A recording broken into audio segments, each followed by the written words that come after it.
बहुत जल्दी में लग रहा है। कहाँ जा रहा है? सर कुछ जरूरी काम से जा रहा था इसलिए जल्दी में हूँ।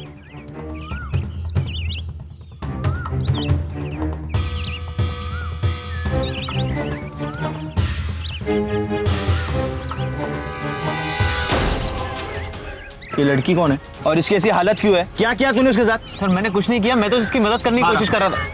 मारा सर सर मेरी बात सुनिए सर। सच बता, तूने लड़की के साथ क्या किया और उसको कहाँ ले जा रहा था? सर मैंने इसके साथ कुछ नहीं किया, बल्कि मैं इसकी मदद कर रहा था। मैं आरे रोड से आ रहा था तो ये लड़की मुझे सड़क पर बेहोश मिली। पाटिल, एम्बुलेंस को बुलाओ। सर मेरी बात तो सुनिए सर। तू मेरे साथ चल, समझा? सर मैंने ऐसा कुछ नहीं किया सर, मेरी बात तो सुनिए सर आप। इंस्पेक्टर साहब, जिस तरह की खरोंचों के निशान इस लड़की के शरीर पे हैं, उसको देखकर तो यही लग रहा है जैसे किसी ने इसके साथ जबरदस्ती करने की कोशिश की है। लेकिन जब तक पूरी मेडिकल जांच नहीं हो जाती, कुछ भी कहना ठीक नहीं होगा। सर, ये रही patient blood report. Thank you. Inspector साहब, ये रिपोर्ट बता रही है कि इस लड़की को किसी ने बेहोशी की दवाई दी थी। अच्छा डॉक्टर साहब, जैसे ही इस लड़की को होश है, आप प्लीज हमें इन्फॉर्म करा दीजिएगा, ठीक है? एक सुनसान इलाके में एक अकेली लड़की किसी से बचकर भाग रही थी। हाईवे पर आती जाती गाड़ियों में से एक ने गाड़ी रोककर उसे गाड़ी में बिठा तो लिया, पर कुछ ही दूर नाकाबंदी पर लगी पुलिस ने उसे रोक लिया। महिलाओं के साथ हो रहे अपराधों को देखते हुए अब पुलिस डिपार्टमेंट जरा सा भी शक होने पर सतर्क हो जाता है। और यहाँ तो गाड़ी में बुरी हालत में एक लड़की बेहोश मिली थी, खासकर तब जब गाड़ी चला रहे आदमी के पास भी इस बात का कोई जवाब नहीं था। तो आखिर कौन थी ये लड़की? और गाड़ी का ड्राइवर जगमोहन उसकी मदद कर रहा था या फिर किसी और इरादे से उसे ले जा रहा था? अब जब तक इस लड़की को होश नहीं आ जाता, तब तक उसके बारे में कुछ पता नहीं चल सकता था।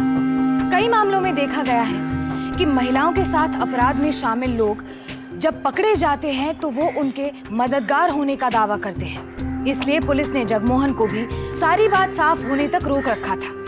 अब सच क्या था, ये जानने के लिए इंतजार था इस लड़की के होश में आने का। पाटिल साहब से इनका नाम, पता, एड्रेस अच्छे से लिख लो। अच्छा तो फिर सर प्लीज देखिए, मेरा यकीन कीजिए, मैंने उस लड़की की मदद करनी चाहिए थी, बस इससे ज्यादा मेरी और कोई इंटेंशन नहीं थी। देखिए, हमने नाकाबंदी में आपसे पहले गुजरने वाली जो गाड़ी थी उनसे पूछताछ की। उन्होंने कहा कि आप सच कह रहे हो। हमें खुशी है कि आपने एक अच्छे नागरिक होने का एक फर्ज निभाया है। आप जा सकते हैं। Thank you, thanks a lot sir. Patil साहब को उनकी गाड़ी तक छोड़ दो। सर, वो लड़की को होश आ गया।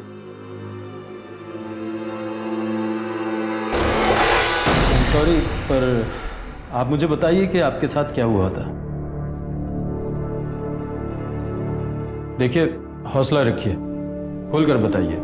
आप हम पर भरोसा कर सकती हैं, हम आपकी मदद करेंगे।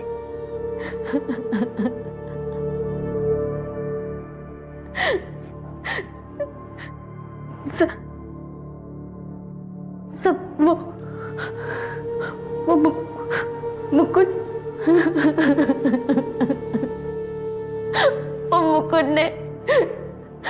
मुकुंद ने मेरे साथ रेप करने की कोशिश की सर, रेप करने की कोशिश की। ये मुकुंद कौन है और आप उसे कैसे जानती हैं? सब वो जॉब्स नाउ प्लेसमेंट का सीनियर एग्जीक्यूटिव है। उससे मैं 10 तारीख को मैं अपने जॉब के सिलसिले में उससे मिलने गई थी।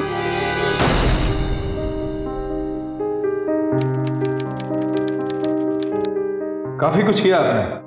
आई एम श्योर कि तुम्हें बहुत जल्द अच्छी से अच्छी नौकरी मिलेगी। सच में? 100%। अच्छा ये बताओ, तुम सैलरी कितनी एक्सपेक्ट करती हो? सर, जो ठीक ठाक मिल जाए फिलहाल के लिए वही काफी है। ओके, तो जैसे ही किसी अच्छी कंपनी का कॉल आता है मैं तुम्हें इन्फॉर्म करता हूँ। Okay sir, thank you. और सर, उस एजेंसी में अपने रिज्यूम देने के 4 दिन बाद 14 तारीख को ही मेरे सेल पर उसका कॉल आया।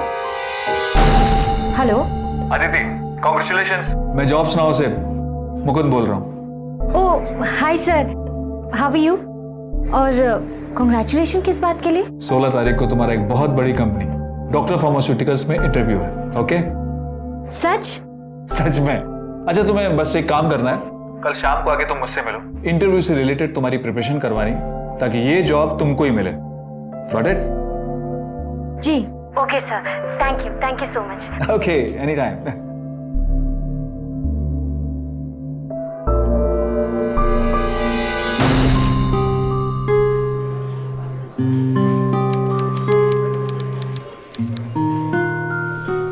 हेलो।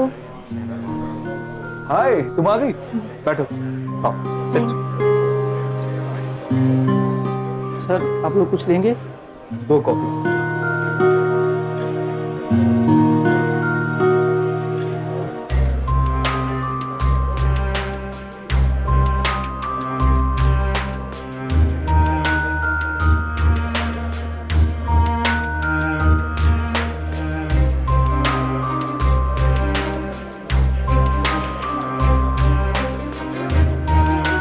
जो क्वेश्चंस मैंने तुम्हें बताया ना, उन्हें तैयार कर लेना और रिलैक्स होकर जाना। नो टेंशन, स्माइल, हंसती हुई अच्छी लगती है। Thank you. अब तो मुझे लगता है कि ये जॉब मुझे ही मिलेगी। हाँ हाँ, क्यों नहीं। Good, be positive.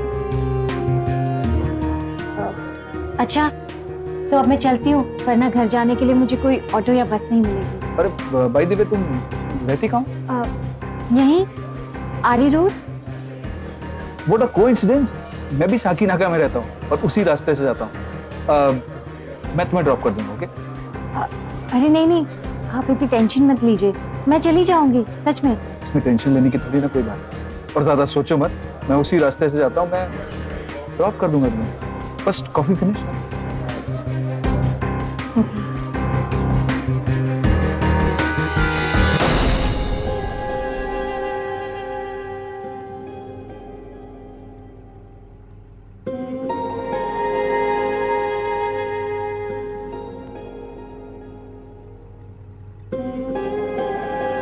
चॉकलेट लो। नहीं सर, थैंक यू, मुझे चॉकलेट नहीं पसंद। चॉकलेट नहीं पसंद है या हम? ये आप क्या कह रहे हैं सर? सही तो कह रहा हूँ। देख रहा हूँ जब से तुम मेरे साथ गाड़ी में बैठी हो, बड़ी घबराई सी लग रही है। जस्ट रिलैक्स, मैं गलत आदमी नहीं हूँ। अरे नहीं सर, ऐसी कोई बात नहीं है। तो फिर? बस सर, यूं ही।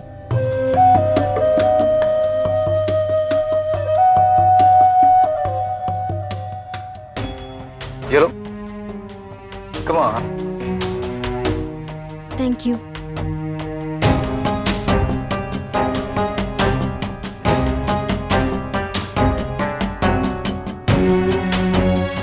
सर, ये कहाँ जा रहे हैं? टेंशन मत लो, शॉर्टकट है। ये रास्ता सीधे तुम्हारे घर के पास निकलेगा।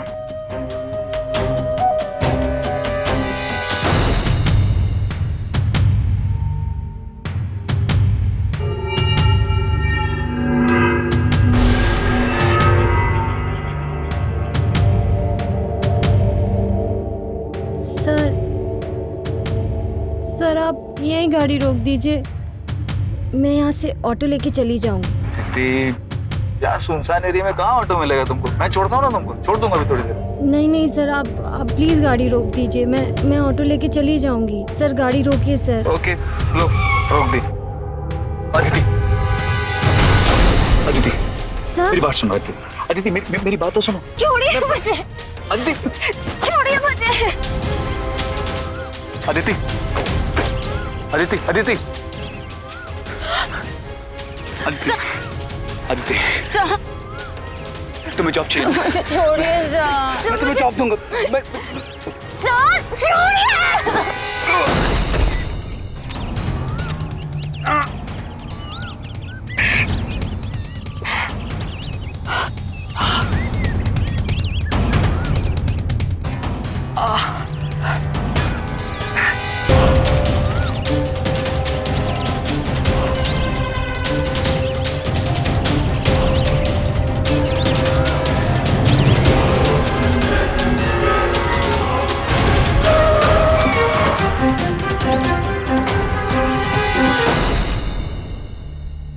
ये मुकुंद का नंबर क्या है और वो रहता कहाँ है? नंबर तो मेरे फोन में फीड था सर, शायद उस दिन भागते भागते मेरा फोन वहीं कहीं गिर गया सर। आप मुझे उसके ऑफिस का एड्रेस लिखवा दीजिए, ठीक है? जी सर। अदिति के मुताबिक नौकरी देने के बहाने मुकुंद नाम के आदमी ने उसके साथ बदसलूकी की और उसका बलात्कार करने की कोशिश की। अक्सर नौकरी के बहाने महिलाओं के साथ इस तरह की बदसलूकी के केसेस देखने में आते हैं, लेकिन यहाँ सच क्या था? फिलहाल अदिति के पास मुकुंद के ऑफिस के एड्रेस के अलावा और कोई जानकारी नहीं थी। अक्सर ऐसी वारदातों को अंजाम देने के बाद अपराधी पुलिस से बचने के लिए या तो कहीं भाग जाते हैं या कहीं छुप जाते हैं। पुलिस को इसी बात का डर था कि कहीं मुकुंद उनके पहुंचने से पहले कहीं भाग ना गया हो, इसलिए मुकुंद के ऑफिस का पता मिलते ही पुलिस फौरन एक्शन में आ गई। मुझे इस बात का बिल्कुल यकीन नहीं हो रहा है इंस्पेक्टर। मुकुंद कभी ऐसा काम नहीं कर सकता। 3 साल से वो हमारे साथ काम कर रहा है, उसकी कोई ऐसी शिकायत सुनने को नहीं आई कि किसी भी फीमेल एम्प्लॉय के साथ जरा भी बदतमीजी की हो। अगर उसने कुछ नहीं किया होता तो आज वो ऑफिस क्यों नहीं आया? आखिर किस बात का डर था उसे? अरे नहीं, समर वेकेशन के बाद आज उसके बेटे के स्कूल का फर्स्ट डे और उसने तो 1 हफ्ते पहले ही आज 16 तारीख की लीव एप्लीकेशन दे रखी है। अच्छा, आप मुझे उसके घर का एड्रेस दे सकते हैं? हाँ, बिल्कुल दे सकता हूँ। नहीं पापा, मुझे स्कूल नहीं जाना। बेबी, मेरा बेबी। बेबी, ऐसे कैसे स्कूल नहीं जाना है?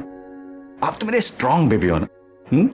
पिछली बार ध्यान है आपको, जब समर वेकेशन के बाद आपका स्कूल जाने का नंबर आया तो आपका बिल्कुल मन नहीं कर रहा था, लेकिन 2-3 दिन के बाद आपको बहुत मजा आने लगा था, है ना? स्कूल जाना चाहिए। बेटा, पापा ना एकदम सही बोल रहे हैं। देखो, अगर आप स्कूल जाओगे ना तो पापा आपको बड़ा वाला गिफ्ट देंगे, चाहिए ना?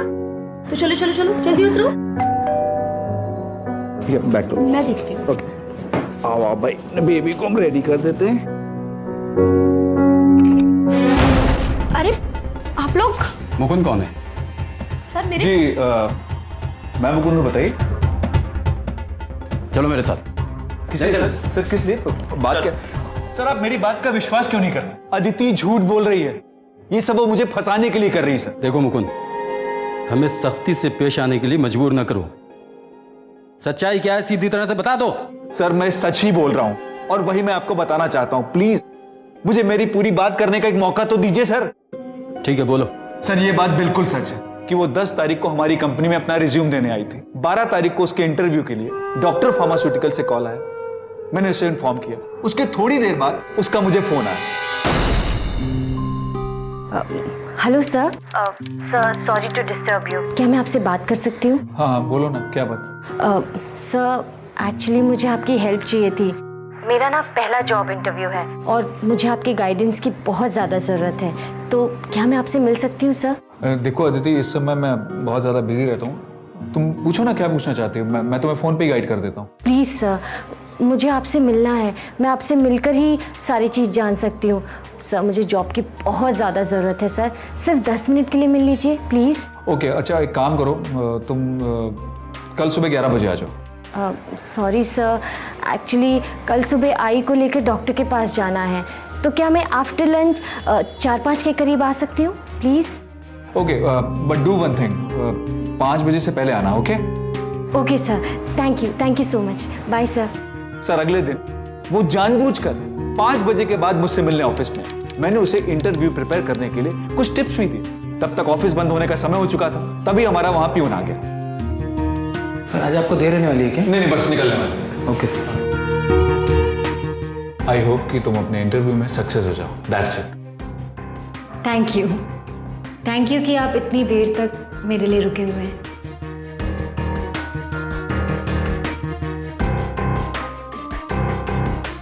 So Aditi, जी sir. whatever I told you, that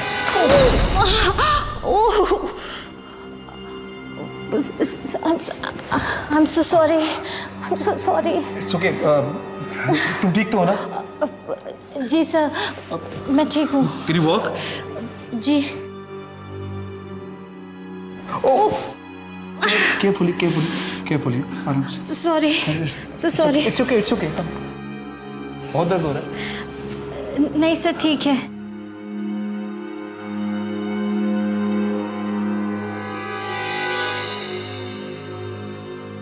Aditi, जी sir. Now feeling better? Sir थोड़ा ठीक लग रहा है, पर sir if you don't mind, क्या आप मुझे बस स्टॉप तक छोड़ सकते हैं? चलने में थोड़ी तकलीफ हो रही है। क्योंकि मैं छोड़ दूंगा बस स्टॉप तक, लेकिन तुम आज ऑटो से क्यों नहीं चली जाती हो?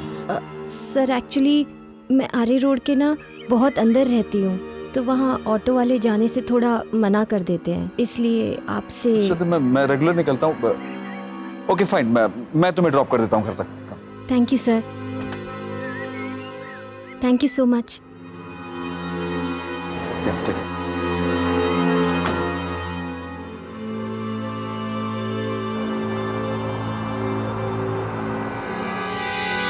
अदिति, ये लो, आरे रोड आ गया। बताओ तुम्हें कहाँ ड्रॉप करना है? बस थोड़ा सा आगे उस तरफ। ये रोड तो बड़ी सुनसान लग रही है। यहाँ पे क्या कोई रेजिडेंशियल कॉम्प्लेक्स भी है? एक्चुअली सर ये शॉर्टकट है। यहाँ से जैसे ही हम आगे से थोड़ा लेफ्ट लेंगे ना, तो हम सीधा रोड पर आ जाएंगे और बस सामने ही मेरा घर है। Left sir.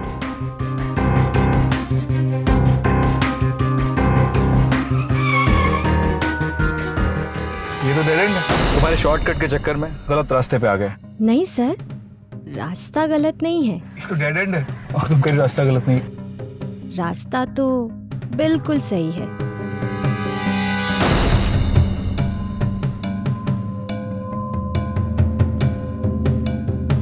सर आप इतना घबरा क्यों रहे हैं? हाँ नहीं, घबरा नहीं रहा हूँ। देखिए सर, मौका बड़ा अच्छा है, आप ना इसका पूरा फायदा उठा सकते हैं। अदिति, ये क्या बदतमीजी है? हाँ सर आप इतने भोले क्यों बन रहे हैं? हाँ सुनिए सर, देखो अदिति, मेरी सुनिए मेरी बात सुनिए सर। अदिति, ये क्या कर रही? अदिति, ये क्या? अदिति,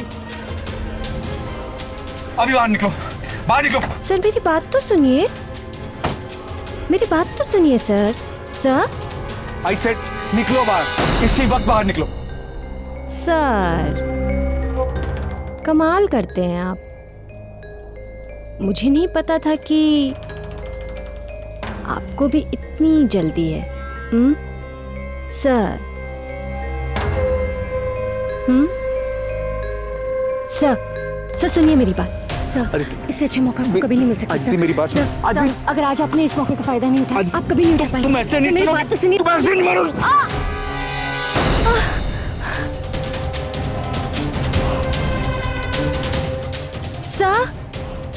सर मेरी बात सुनिए सर। सर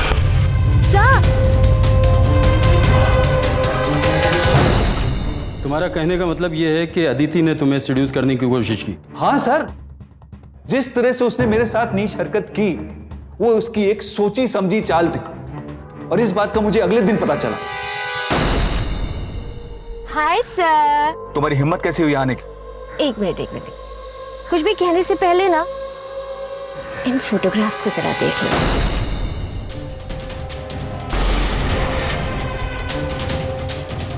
हाय, कितने प्यारे लग रहे हैं आप। अच्छी है ना? अदिति, तुम मुझसे चाहती क्या हो? पैसे।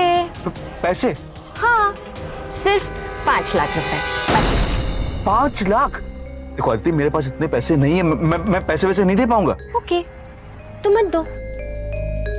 लेकिन जरा सोचिए, अगर ये फोटोग्राफ्स मैंने आपकी बीवी को दिखा दिए तो आपका तो घर ही टूट सकता है। अगर पुलिस को दिखा दूंगी तो आपकी तो इस शहर में इज्जत ही उतर जाएगी। और हाँ, और अगर ऑफिस में ये फोटोग्राफ्स दिखा दिए तो तुम्हारी तो नौकरी ही चली जाएगी। तो जाने मन, सोच लो, आप मुझे पैसे दे रहे हैं या मैं ही कुछ करूं? अच्छा, सोचना बाद में, फिलहाल उस एटीएम की तरफ चलिए। एटीएम क्यों? क्योंकि इस वक्त आप जितने पैसे निकाल सकते हैं ना, उतने पैसे निकाल कर मुझे दे दीजिए। सिंपल। चलिए।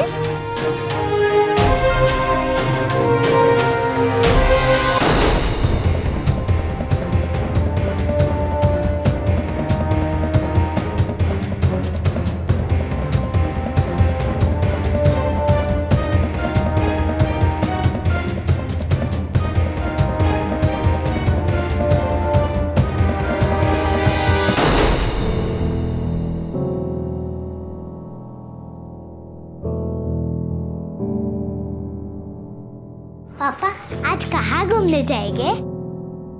बेटा वो चाय।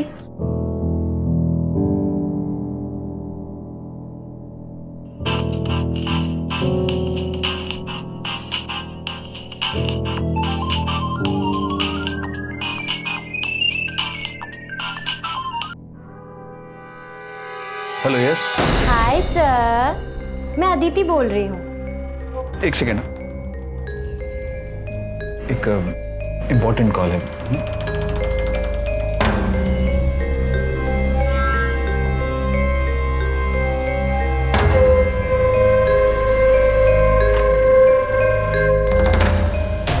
हेलो हाँ बोलो। मुझे 2 लाख रुपए चाहिए। तुम्हारा दिमाग खराब है। मैं 2 लाख क्या 2 रुपए नहीं दूंगा तुमको, समझी तुम? क्या बात है सर, आप बड़े धीरे बोल रहे हैं। बीवी है क्या आसपास? अभी से बीवी से इतना डर रहे हैं तो जरा सोचिए, मैं जब आपकी बीवी को वो फोटोग्राफ्स दिखाऊंगी तब क्या होगा आपका? कल मैं आपको फिर से फोन करूंगी। ऑफिस जाने से पहले मुझे 2 लाख रुपए दे दीजिएगा, समझे? Bye sir.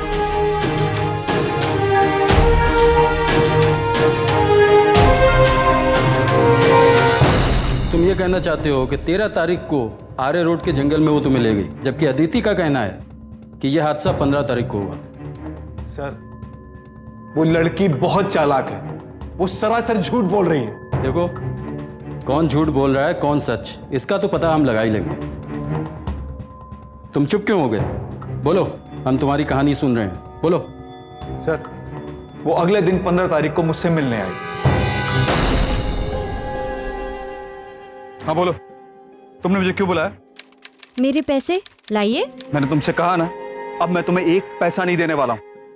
ऐसी बात है तो ठीक है, मैं ना एक काम करती हूँ, यहाँ से सीधा पुलिस स्टेशन जाती हूँ और वहाँ जाकर आपकी कंप्लेन कर देती हूँ। अरे तुम क्या पुलिस स्टेशन जाओगी? तुमसे पहले मैं जाऊंगा इसी वक्त।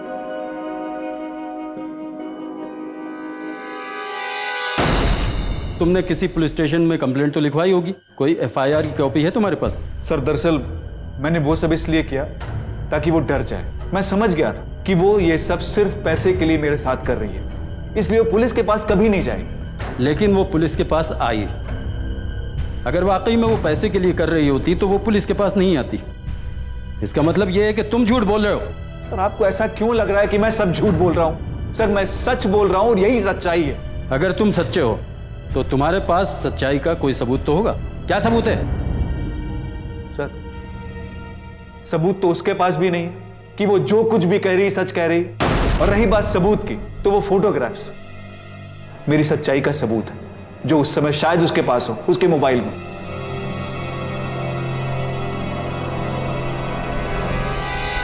मुकुंद और अदिति दोनों अपनी अपनी कहानी इंस्पेक्टर को सुना चुके थे। इंस्पेक्टर को जहां अदिति की कहानी में बेबसी और दर्द नजर आ रहा था, वहीं मुकुंद की कहानी से षड्यंत्र की गंध आ रही थी। फिर भी समझ नहीं आ रहा था कि कौन सच बोल रहा था और कौन झूठ। दोनों एक दूसरे पर इल्जाम लगा रहे थे, पर पुलिस सुनी सुनाई कहानी के आधार पर किसी नतीजे पर नहीं पहुंच सकती थी। लेकिन पुलिस ने इस केस से जुड़ी हर बात का पता लगाने के लिए बारीकी से छानबीन शुरू कर दी। लेकिन इल्जाम की गंभीरता को देखते हुए सबसे पहले मुकुंद को हिरासत में ले लिया गया।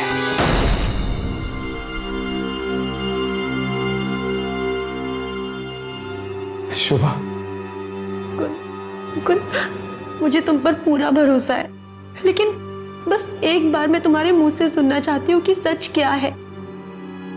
प्लीज मुझे सब बताओ। शुभा, मैं अपनी बेटी की कसम खाकर कहता हूँ, मैंने उस लड़की के साथ कुछ भी नहीं किया, कुछ भी नहीं।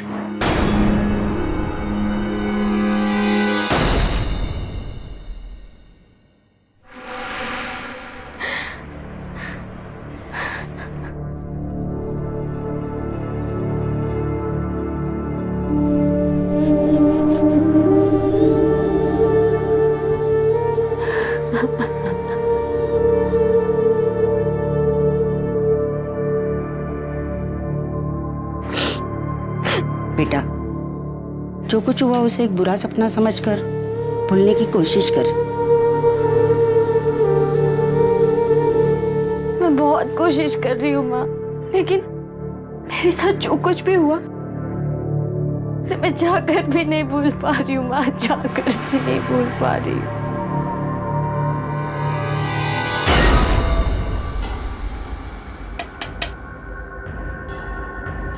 इंस्पेक्टर,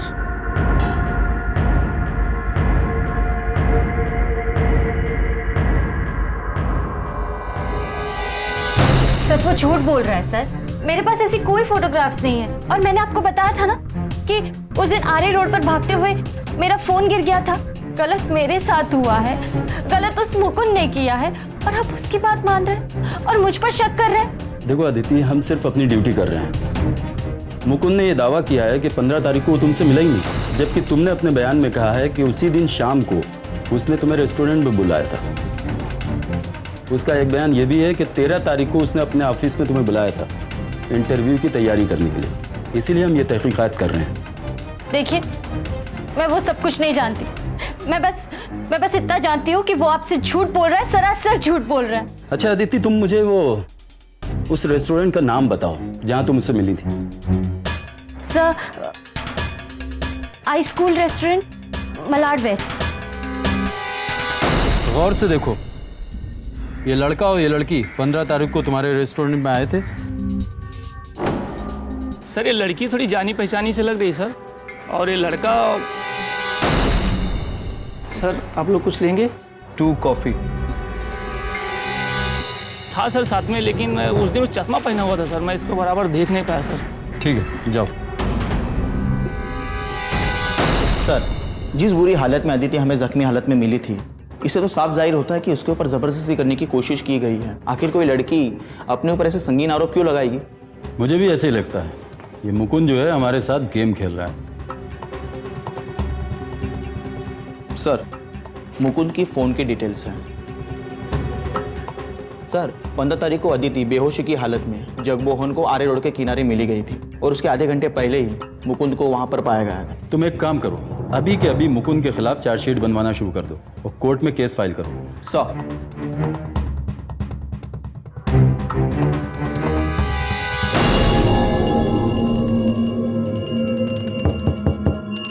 क्या है? जी नमस्ते, मैं शोभा हूँ, मुकुंद की पत्नी।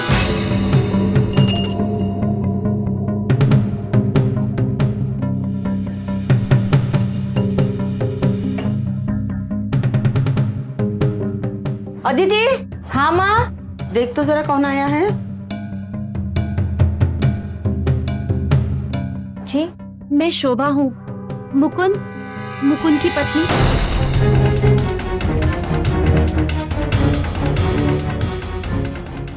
तुम यहाँ क्यों आई हो? देखो अदिति, मेरी भी एक छोटी सी बच्ची है, और ये मेरे पति की पूरी जिंदगी का सवाल है। तुम प्लीज अपनी कंप्लेन वापस ले लो।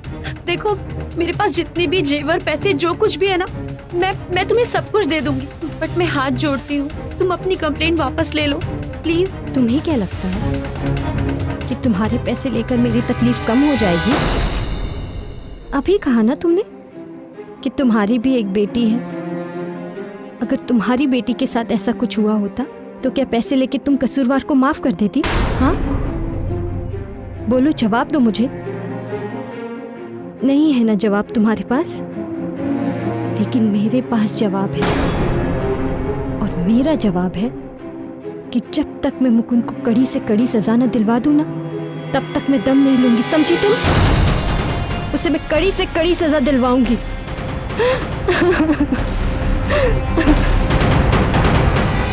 अदिति और मुकुंद के बयान के आधार पर की गई छानबीन और तहकीकात के दौरान मिले सबूतों ने इस केस को और भी उलझा दिया था।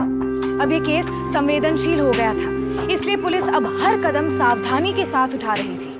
अक्सर जिसे हम करीब से जानते हैं उसकी बेगुनाही का भरोसा हमें होता है, लेकिन अपराधी के साथ रहकर भी उसे पहचान पाना मुश्किल हो जाता है। मुकुंद की पत्नी शोभा को अपने पति की बेगुनाही पर पूरा भरोसा था, लेकिन जब अदिति ने पैसे लेने से इनकार कर दिया तो उसका मुकुंद पर से भरोसा डगमगाने लगा। लेकिन क्या यही सच था? आखिर 15 तारीख की शाम को हुआ क्या था? ये राज अभी भी राज ही बना हुआ था। बहन जी नमस्ते, मैं अदिति का पति हूँ, मैं आपकी मदद कर सकता हूँ। अगर आपको मदद चाहिए तो आप अक्सा बीच में बंगला नंबर 4 के पीछे मिल जाइएगा 2 घंटे बाद। नमस्ते। अरे सुनिए तो सुनिए।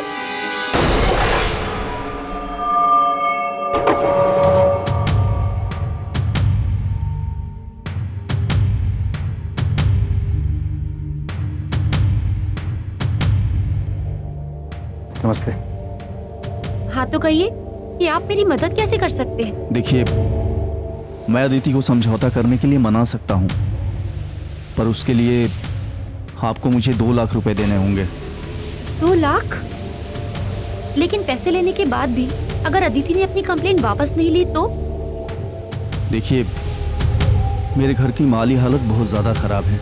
उसकी माँ का इलाज चल रहा है जो बहुत महंगा है। वो अपना केस ज़रूर वापस ले लेगी। अगर आपको मेरी बात पे भरोसा है तो कल पैसे लेकर आ जाइएगा। मैं यहीं पे आपका इंतज़ार करूँगा, नहीं तो जैसी आपकी मर्ज़ी। नमस्ते।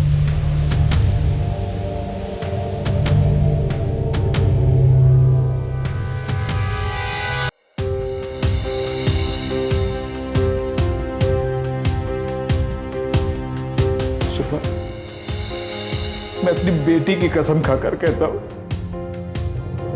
मैंने उस लड़की के साथ कुछ भी नहीं किया, कुछ भी नहीं।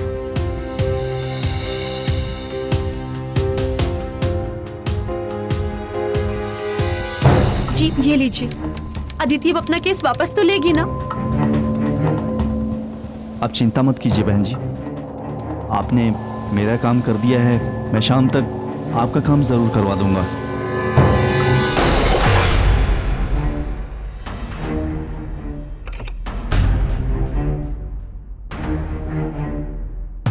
माँ, देख मैं क्या लेकर आया हूँ।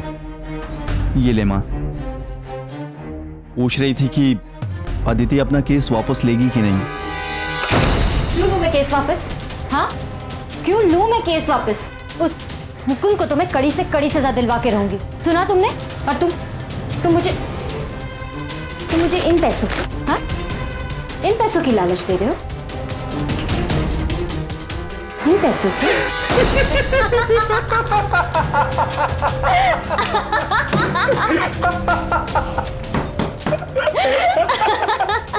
अदिति एक काम करते हैं माँ, इसको लेकर एक फिल्म बनाते हैं। हूँ क्या एक्टिंग करती है ये। क्यों लो केस वापस, क्यों लो केस वापस। अदिति ने मुकुंद से पैसे ऐंठने के लिए इतनी बड़ी साजिश रची और इस झूठ में उसका साथ दिया उसकी माँ और उसके पति ने। पैसों के लिए इन तीनों ने अपनी ही नहीं बल्कि महिलाओं के साथ होने वाले गंभीर अपराधों का मजाक बनाकर रख दिया और कानून का गलत इस्तेमाल भी किया। आमतौर पर औरतें ऐसा नहीं करती, पर अदिति और उसका परिवार पैसों के लिए किसी भी हद तक जा सकता था। लेकिन पुलिस को अभी तक उनकी इस घिनौनी साजिश का पता नहीं चला था, इसीलिए उनके हौसले बहुत बढ़ चुके थे। दूसरी ओर शोभा ने एक बहुत बड़ी गलती की थी। उसने अपने पति को इस झूठे आरोप से बचाने के लिए मोहन की बातों में आकर पैसे दे दिए।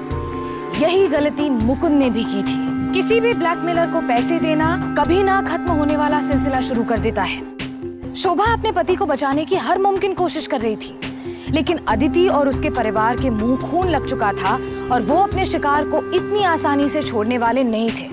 शोभा ने पैसे तो दे दिए, लेकिन 3 दिन बाद भी जब अदिति ने इस केस को वापस नहीं लिया तो वो बेहद परेशान हो गई। पैसा लेते वक्त तो आपने मुझसे कहा था कि मुझ पर विश्वास रखो, सब कुछ ठीक हो जाएगा, आपकी पत्नी ये केस वापस ले लेगी। तो फिर अब तक उसने कंप्लेंट वापस क्यों नहीं ली? क्योंकि मैं ये केस कभी वापस नहीं लेने वाली। मैंने पैसे नहीं लिए तो मेरे पति के जरिए तुम पैसे भिजवा रही हो।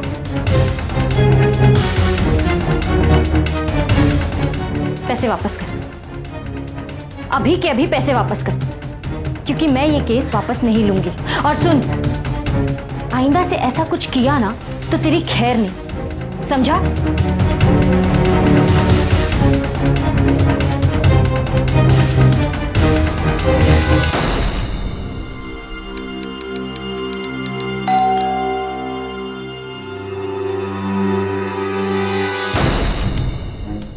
आप बेटा, अदिति का पति 1 नंबर का बेवड़ा है, उसने हमें कोई पैसे नहीं दिए। देखिए, आप जो भी कहना चाहती है ना, प्लीज साफ साफ कहिए।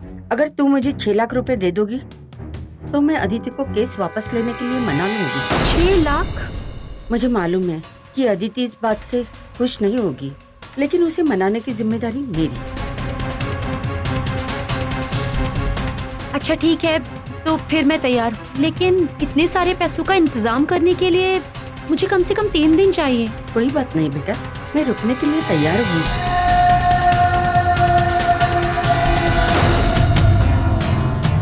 हेलो जी, मैंने 6 लाख का इंतजाम कर लिया है, आप मेरे घर आकर ले सकती हैं। हाँ बेटा, मैं थोड़ी देर में वहाँ पहुँच जाती हूँ। जी ठीक है।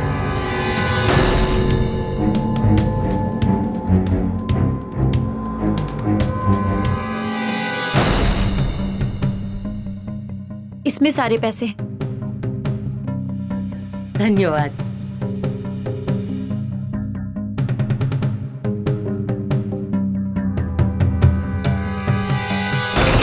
माँ, अरे आ गई क्या?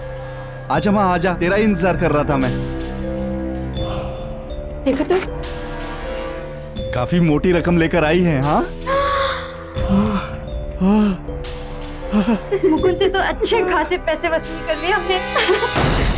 पुलिस केस ना हो जाए इस चक्कर में हमने लग रहा था कि लेने के देने ना पड़ जाए, लेकिन पुलिस ने मेरी बात पर ही विश्वास किया। अरे पुलिस कैसे विश्वास नहीं करेगी अदिति, इतनी अच्छी खासी एक्टर जो ठहरी।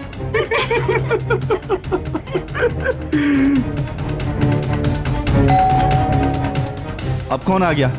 पैसे ना तुम टेंशन मत लो, मैं देखती हूँ। मैं अपने एक्टिंग से सब संभाल लूंगी, तुम पैसे संभाल लो।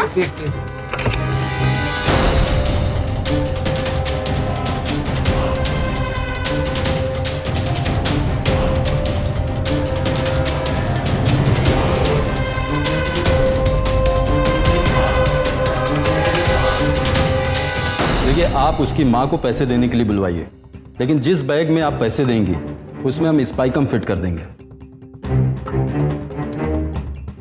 ताकि उनके खिलाफ पक्का सबूत हासिल कर सकें। जी इसमें सारे पैसे हैं। धन्यवाद।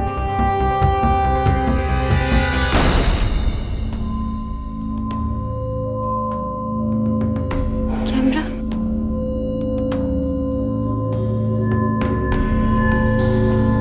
हमने लग रहा था कि लेने के देने ना पड़ जाए, लेकिन पुलिस ने मेरी बात पर ही विश्वास किया। पुलिस कैसे विश्वास नहीं करेगी अदिति? तो इतनी अच्छी खासी एक्टर जो ठहरी। वाकई में बहुत अच्छी एक्टिंग करती हो, लेकिन अफसोस अब ये एक्टिंग तुम्हें हवालात में करना पड़ेगी। इंस्पेक्टर साहब, औरत के नाम पे धब्बा है तुम। हाँ साहब, ये हम लोगों का पुराना धंधा है। पहले भी 8-10 लोगों को हम ब्लैकमेल कर चुके हैं, और मुकुंद के साथ भी हमने यही खेल खेला, लेकिन वो मुकुंद कुछ ज्यादा ही होशियार निकला। इसलिए जब 15 की सुबह को मुकुंद ने मुझे धमकी दी कि वो पुलिस में कंप्लेन कर देगा तो क्या आगे बोलो। तो सर, मैंने अदिति को सारा प्लान समझाया और हम तीनों ने मिलकर मुकुंद के खिलाफ उस प्लान को रचा, और उस प्लान के मुताबिक उसी दिन हमने ही ले अदिति, ये चॉकलेट खा ले, इसके बाद तुझे हल्का सा नशा हो जाएगा, हैं? और फिर एक बहुत मोटी मुर्गी हाथ आएगी।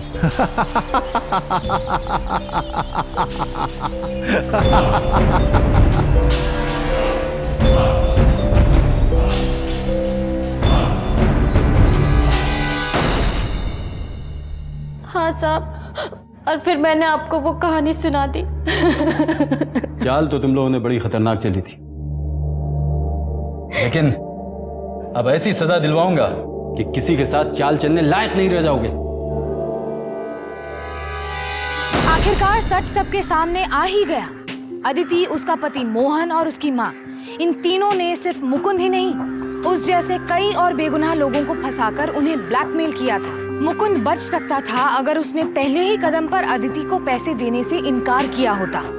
मुकुंद की पत्नी शोभा ने एक बार धोखा खाने के बाद आखिर समझदारी दिखाई और इस ब्लैकमेलर फैमिली का पर्दाफाश किया। सरकार ने महिलाओं की सुरक्षा के लिए सख्त कानून बनाए हैं, लेकिन अदिति जैसी चंद महिलाएं इस कानून का गलत फायदा उठाने की कोशिश करती हैं, पर वो ये नहीं जानती कि कानून की नजरें बहुत तेज हैं, जो आखिरकार हकीकत तक पहुंच ही जाती है। अगर एक औरत इल्जाम लगाती है तो अक्सर पुरुष को ही कसूरवार माना जाता है।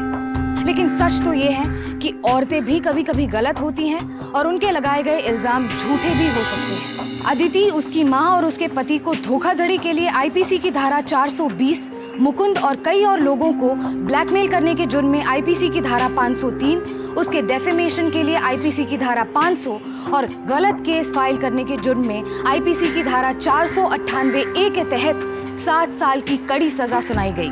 अब मुझे दीजिए इजाजत, फिर होगी आपसे मुलाकात। तब तक सावधान रहें, सतर्क रहें, सुरक्षित रहें। सावधान इंडिया, इंडिया फाइट्स बैक। तो सावधान इंडिया।